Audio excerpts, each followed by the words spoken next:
আপনি কি জানেন এমন একটি জাহাজ আছে যাক নাকি নদীর জল বেশি নিয়ে যেতে পারে, তাও আবার ভিজে না গিয়ে? এই জাহাজটিকে বলা হয় ড্রাইভিং বেলশিং।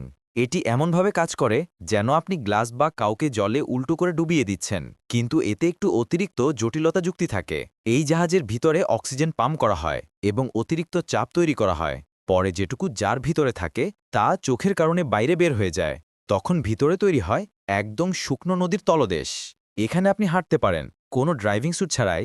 তবে এই ড্রাইভিং পেজটিতে ঢোকার আগে আপনাকে দিতে হয় একটি লক চেম্বার। এর ভিতর দিয়ে যাকে আপনি বলে নিজের চাপের সাথে মানিয়ে নিতে পারেন। এই চাপের সাথে খাপ খাইয়ে নেওয়ার পর আপনি নামতে থাকেন একটি শ্যাফট দিয়ে, তা অনেকটা সিঁড়ির মতো। সেটা আপনাকে সরাসরি নদীর তলদেশে নিয়ে যায়। যতই নিচে নামবেন ততই জায়গাটা আরও আশাপূর্ণ শব্দপূর্ণ হয়ে ওঠে। চারপাশে জল থাকার কারণে এখানে আর্দ্রতা থাকে 100%। কিন্তু প্রশ্নটি হলো, আপনি কি এই ডাইভিং স্পেসটিতে ঢুকতে চাইবেন?